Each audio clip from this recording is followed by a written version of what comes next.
हे everyone, welcome और welcome back to Raksha unplugged. कैसे हैं आप लोग? तो इस वाले पॉडकास्ट में बात करने वाली हूँ फ्लैपी मैडम के बारे में। तो कल फ्लैपी मैडम की एक कम्युनिटी आई थी जो कि फिर से वही सिंपैथी गेन करने वाला एक तरीका था। मैंने हमेशा कहा है कि जब जब गंगा उल्टी दिशा में बहती है, जब जब हवा का रुख चेंज हो जाता है, तो ये इस तरीके का कोई ना कोई वीडियो या कुछ चीज़ें लेकर आ जाती हैं। तो अब ये जो है कम्युनिटी से काम चलाने की कोशिश की है, जहाँ ये खुद को बता रही हैं कि ये काफ़ी बीमार हो चुकी हैं, परेशान हो चुकी हैं, एडमिट हो चुकी हैं और लोग इन्हें काफ़ी ट्रोल कर रहे हैं वगैरह वगैरह। और इन्होंने उधर पर जो है वीडियो वगैरह डालकर इतना बड़ा कैप्शन, इतनी बड़ी खर्रा जो छापा है। तो सबसे बड़ा प्रश्न तो यही बनता है ना कि जब इंसान इतना बीमार होता है, जब वो इतना परेशान होता है, तो वो कम्युनिटी पोस्ट कैसे छाप सकता है? हाँ, इनके बिहाफ पर अगर इनके भाई ने कुछ लिखा होता और बताया होता कि दीदी ये हो गया है, तो एक बार के लिए वो हम मान भी लेते, हमको हजम भी हो जाता। लेकिन ये खुद अपने बिहाफ पर वो कम्युनिटी लिख रही हैं। तो आप इतने बीमार होते हुए भी आपको ये ध्यान है कि हमें इस फोटो को अपलोड करके और यहाँ पर हमें कम्युनिटी छापनी है। ऑब्वियसली ये पहले का होगा, अभी आपने देखा ही था जब ये पड़ोसी से लड़ रही थी तो थोड़ी थोड़ी ये बीमार दिख रही थी। तो हो सकता है कि उस टाइम पर इनको थोड़ी बहुत ड्रिप चढ़ी हो और उसके बाद इन्होंने वो फोटो संभाल कर रखी हो कि जब हमें ज़रूरत पड़ेगी तो हम इसको पटक देंगे। और ये चीज़ हुई है तब जब इनकी जो सासू माँ है, उन्होंने एक वीडियो डाला है जहाँ वो हल्का सा इमोशनल हो गई थी और हाथ जोड़कर उन्होंने विनती की थी कि जो नौजवान चले जाते हैं उनका श्राद्ध हमारे घर में नहीं होता। देखो, इधर पर बहुत सारे लोगों के अलग अलग मत हैं, सबके घर में अलग अलग रीति रिवाज होते हैं, वो जैसे उसको परफॉर्म करते हैं वो उनके ऊपर है, हम उसमें जज नहीं कर सकते। लेकिन अगर एक माँ कह रही है कि नौजवान बच्चे गए हैं और उनका ये चीज़ें नहीं की जाती हैं, क्योंकि देखो श्राद्ध का जो काम होता है ना वो बेटे करते हैं, बेटे करते हैं, या जिनके भाई बेटे नहीं होते हैं तो बेटी कर सकती हैं अगर दमाद हैं तो ऐसे करके किया जा सकता है, या उसका कोई छोटा भाई हो तो वो भी कर सकता है। तो हो सकता है इस वजह से उनके घर में मना किया गया हो। और उन्होंने ये नहीं कहा कि आप मतलब कुछ भी मत करिए, जैसे कि कुछ लोग बोल रहे हैं कि जन्मदिन सेलिब्रेट कर सकते हैं लेकिन श्राद्ध सेलिब्रेट नहीं कर सकते। तो भाई जन्मदिन सेलिब्रेशन नहीं होता है और वो सेलिब्रेट नहीं किया गया था, उनके नाम पर लोगों को खाना वितरित किया गया था, मतलब कि दान धर्म किया गया था, उसको दान धर्म बोलते हैं, उसे जन्मदिन सेलिब्रेट करना नहीं बोलते हैं। और अगर केक वगैरह कट कर लिया या कुछ कर लिया तो अगर उसे आप सेलिब्रेशन मानते हो तो वो फिर भी एक अच्छा काम है। ये जो पिंडदान होता है ये एक नॉर्मल काम नहीं होता है, बहुत बड़ी बात होती है, ये ऐसे कोई भी उठाकर नहीं कर सकता है।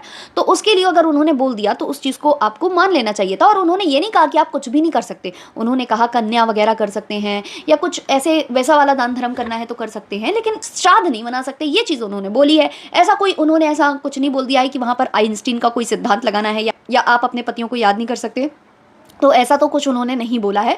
उन्होंने बल्कि दादा दादी का उन्होंने बोला है कि उनका भी आप कर सकते हो, क्योंकि उनका करने की आप अधिकारी हो तो वो कर सकते हो। बाकी सबके घर के अपने अपने रीति रिवाज होते हैं। और जब इनके पहले पति नहीं रहे थे तो ये उसी घर में थी और 2 से 3 साल शायद वहाँ रही हैं, 2 साल तो शायद रही हैं। तो तब भी इनको पता होगा कि करा जाता है कि नहीं करा जाता है। और लास्ट ईयर इन्होंने किया, जो कि इनकी सासू माँ ने देखा और उस टाइम पर इन्होंने कुछ नहीं बोला। लेकिन जो फ्लैपी मैडम है उन्होंने अपने उस वीडियो में ये बोल दिया था कि अगले साल हम पंडित जी को बुलाकर और सब कुछ अच्छे अच्छे से करेंगे वगैरह वगैरह। तो वही चीज़ का इनको लग रहा होगा इनकी सासू माँ को, तो उन्होंने बोल दिया। अब उसका इतना मुद्दा क्रिएट हो गया कि पतियों का हक छीने। भाई कोई नहीं छीन सकता किसी से पतियों का हक। और हम लोग तो कभी ये चीज़ बोलते भी नहीं है कि भाई आंटी का दुख ज़्यादा है या इनका दुख ज़्यादा है। हम ये कहते हैं दुख सबका बराबर है, लेकिन कचरा फैला कौन रहा है, हम उसकी बात करते हैं कि गंदगी कौन फैला रहा है। अब ये छोटी छोटी बातों पर जो है बवाल क्रिएट करती है। हमेशा ये खुद लड़ने आती हैं। इन्होंने पड़ोसी से लड़ाई की, इन्होंने रिएक्शन वालों से लड़ाई की, इन्होंने हर एक बंदे से लड़ाई की। और उससे लड़ाई ये करती हैं जिनसे मतलब सपोर्ट हमेशा जो अंकल आंटी को करेंगे या जिनका सपोर्ट अंशु के लिए रहेगा, उनसे ये लड़ती हैं। और फिर जब इनको जवाब मिलने लगता है और जब ये फंस जाती हैं, जब इनकी रियलिटी सामने आने लगती है, तो बस कुछ ना कुछ ऐसा पटक देना है, चाहे वो वीडियो हो, चाहे वो पोस्ट हो, चाहे वो धमकी भरा एक वीडियो। आपको याद ही होगा कि मैं कुछ कर लूँगी और बच्चियों के साथ भी कर लूँगी। तो ये सब कोई चीज़ें अच्छी नहीं होती हैं। ये आप बहुत अच्छी अपनी इमेज यहाँ पर पोर्ट्रे नहीं कर रहे हो वाईटी के ऊपर आकर, जो आप ये कर रहे हो। तो अगर आपको करना था अपने पतियों का तो आप कर सकते थे, उसमें कुछ नहीं था। आपको बस पिंडदान नहीं करना था या श्राद्ध टाइप का कुछ नहीं बनाना था। आप उनके नाम पर दान धर्म या जो भी आप कंबल वितरित करना चाहो या कुछ भी करना चाहो, आप भोज कराना चाहो, वो सब आप कर सकते हो। वो एक जो होता है श्राद्ध का कॉन्सेप्ट सबके लिए, बस उन्होंने आपको शायद मना किया है। तो उसमें कोई बहुत बड़ा ऐसे कंट्रोवर्सी क्रिएट करने का मुद्दा था ही नहीं। और ये चीज़ मैंने पहले भी बोली थी कि इस बात पर मुझे नहीं लगता कि कुछ होना चाहिए था कंट्रोवर्सी वाईटी के ऊपर। लेकिन भाई वो कंट्रोवर्सी होनी है तो वो होकर ही रहेगी, वो होनी थी सो हो रही है। तो ये चीज़ें मुझे मतलब बहुत ही चीप लगती हैं, किसी को भी कुछ भी ऐसे बोलना। और रही बात कि आंटी के आंसू विक्स वाले थे या ये था, मतलब लोगों को शर्म आती ही नहीं है, अब क्या ही किसको क्या बोलो।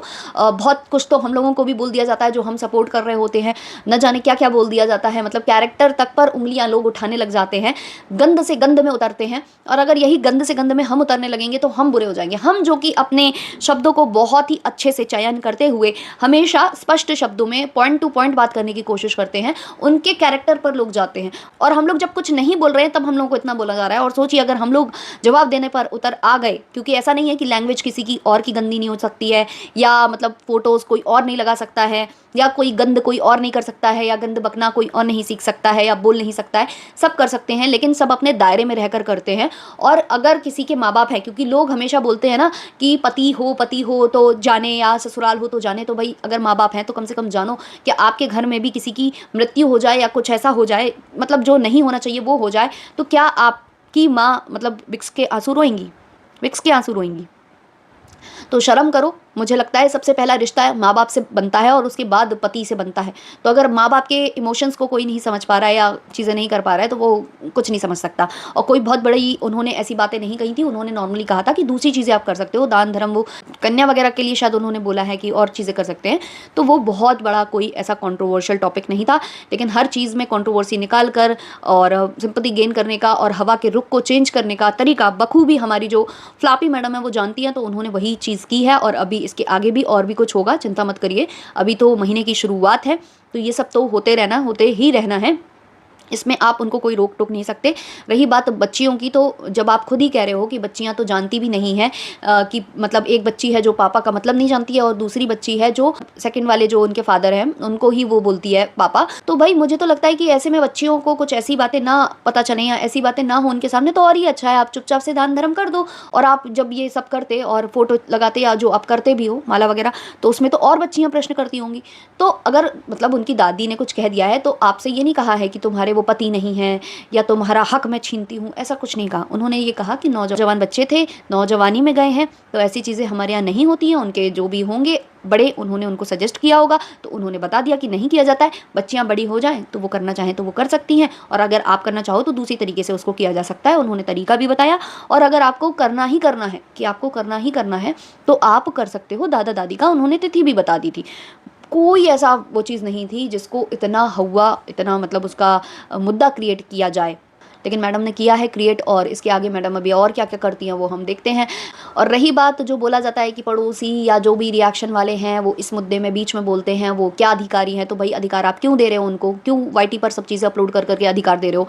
क्योंकि जैसे अंकल आंटी के बीच में पड़ोसी नहीं बोल सकता, या जो अंकल आंटी के सपोर्ट वाले रिएक्शन चैनल वाले हैं वो नहीं बोल सकते, तो आपके सपोर्टिंग रिएक्शन चैनल वालों को भी आपको फिर रोक लेना चाहिए कि उनको भी नहीं बोलना चाहिए कुछ भी। तो ना वो बोलेंगे ना यहाँ से कोई बोलेगा, लेकिन बात ये है कि इनके साइड से बोलो तो सही है, उनके साइड से बोलोगे तो आप उनके मामले में घुस रहे हो। बाकी जो इनके सपोर्ट में बोल रहे हैं वो इनके मामले में नहीं घुस रहे हैं, ऐसा कुछ है। ऐसा इनका कॉन्सेप्ट चलता है, तो इनके कॉन्सेप्ट पर हर कोई नहीं चल सकता है। और रही बात यार दुख और सबकी, तो दुख पीड़ा इनको भी उतना ही होगा और अंकल आंटी को भी उतना ही होगा।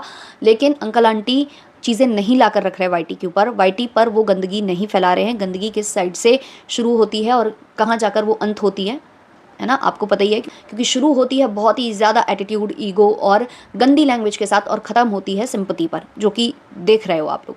बाकी इस वाले पॉडकास्ट को मैं और ज़्यादा लंबा नहीं खींचना चाहूँगी, इतना ही रखना चाहूँगी। आप लोगों के जो भी ओपिनियंस है कमेंट सेक्शन में बताना। मिलते हैं नेक्स्ट वाले पॉडकास्ट में, तब तक के लिए बाय बाय।